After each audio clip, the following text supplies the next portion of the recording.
Presentasi strategi pembelajaran dalam pengembangan siasat strategi dalam pembelajaran. Yang pertama yaitu ada pengertian pengembangan siasat dalam strategi pembelajaran, di mana pengembangan siasat strategi pembelajaran ini merupakan bagian penting dalam upaya untuk menciptakan proses pembelajaran yang efektif dan efisien. Strategi pembelajaran ini merujuk pada pendekatan dan metode, yaitu untuk membantu peserta didik mencapai tujuan belajar yang telah ditetapkan dalam dunia pendidikannya.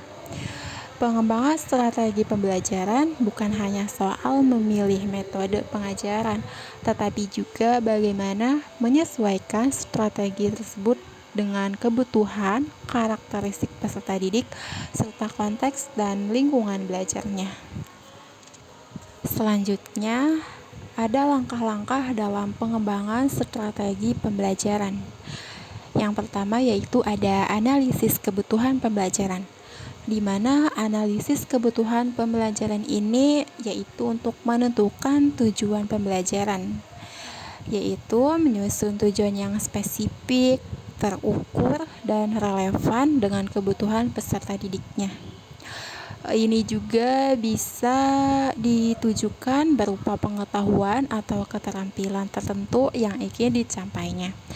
Kemudian analisis kebutuhan yaitu dengan mengidentifikasikan karakteristik peserta didik, seperti menganalisis profil peserta didiknya yaitu usianya, tingkat pengetahuannya, gaya belajar, dan kebutuhan khusus yang mungkin dimilikinya.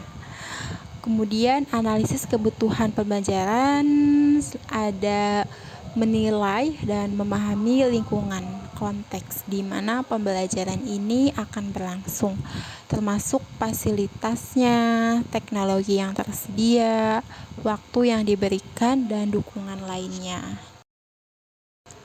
Langkah kedua yaitu merancang pendekatan dan metode pembelajaran, yaitu dalam pendekatan harus memilih atau menentukan pendekatan yang tepat, seperti pendekatan konstruktivisme, behaviorisme, ataupun humanistik, yang akan nantinya membantu dalam mencapai tujuan pembelajaran. Kemudian menentukan atau memilih metode, yaitu yang paling tepat, seperti metode ceramah, diskusi kelompok, studi kasus, simulasi, ataupun pembelajaran yang berbasis proyek, atau juga yang sesuai dengan materi yang diajarkan kepada peserta didiknya.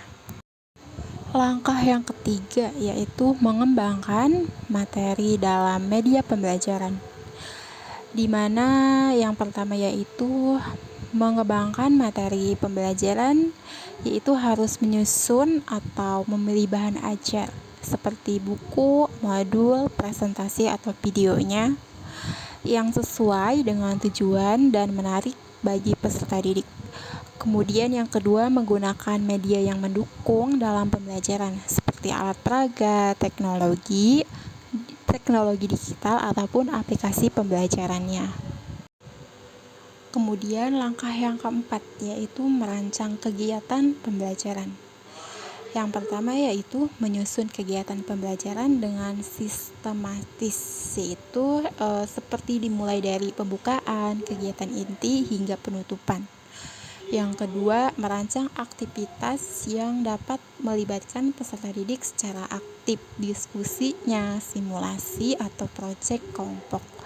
Yang ketiga, yaitu menggunakan teknik pembelajaran yang variatif untuk memadukan berbagai teknik seperti ceramah, tanya jawab, kuis interaktif, agar suasana dalam pembelajaran ini lebih dinamis dan menarik.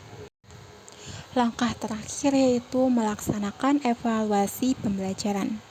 Yang pertama, melakukan penilaian formatif, yaitu atau melakukan penilaian selama proses pembelajaran untuk mengetahui pemahaman peserta didiknya. Kemudian yang kedua, melakukan penilaian sumatif seperti seperti yang dilakukan di akhir pembelajaran, yaitu untuk mengukur capaian pembelajaran yang secara keseluruhan, seperti ujian akhir ataupun tugas proyeknya atau presentasinya. Kemudian yang ketiga yaitu memberikan umpan balik terhadap siswa atau peserta didik agar mereka mengetahui kemajuan dan area yang perlu diperbaikinya. Selanjutnya ada tujuan pengembangan siasat strategi pembelajaran. Yang pertama yaitu meningkatkan efektivitas, di mana tujuan utamanya yaitu memastikan bahwa siswa ini dapat mencapai tujuan pembelajarannya secara optimal. Tujuan yang kedua yaitu mengakomodasi berbagai gaya belajar siswa, di mana setiap siswa ini gaya belajarnya berbeda-beda. Ada yang lebih visual, auditorium, atau kinestetik. Tujuan yang ketiga yaitu meningkatkan keterlibatan dan motivasi peserta didiknya, yaitu yang tujuannya untuk mengembangkan strategi dalam pembelajaran, yaitu menciptakan suasana yang aktif dan melibatkan peserta didik dalam proses pembelajarannya.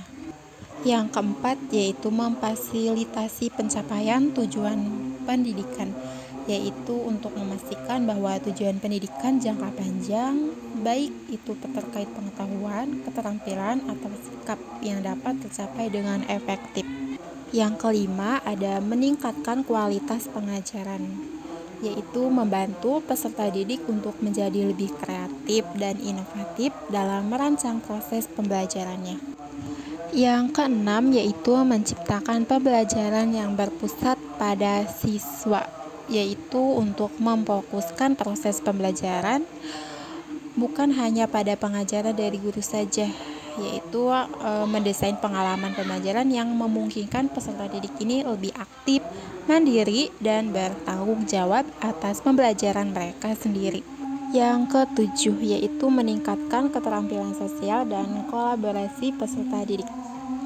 Kedelapan yaitu ada menyesuaikan dengan perkembangan teknologi dan inovasi pada pendidikan. Selanjutnya, meningkatkan proses penilaian yang lebih komprehensif atau menyeluruh. Ke-10 yaitu mempersiapkan peserta didik untuk menghadapi tantangan kehidupan nyatanya. Dan yang terakhir yaitu meningkatkan kualitas pengelolaan kelas, di mana ini bertujuan untuk membantu pendidik dalam mengelola kelas dengan lebih efektif, menciptakan lingkungan yang kondusif, dan mengurangi gangguan yang dapat menghambat proses belajar mengajar.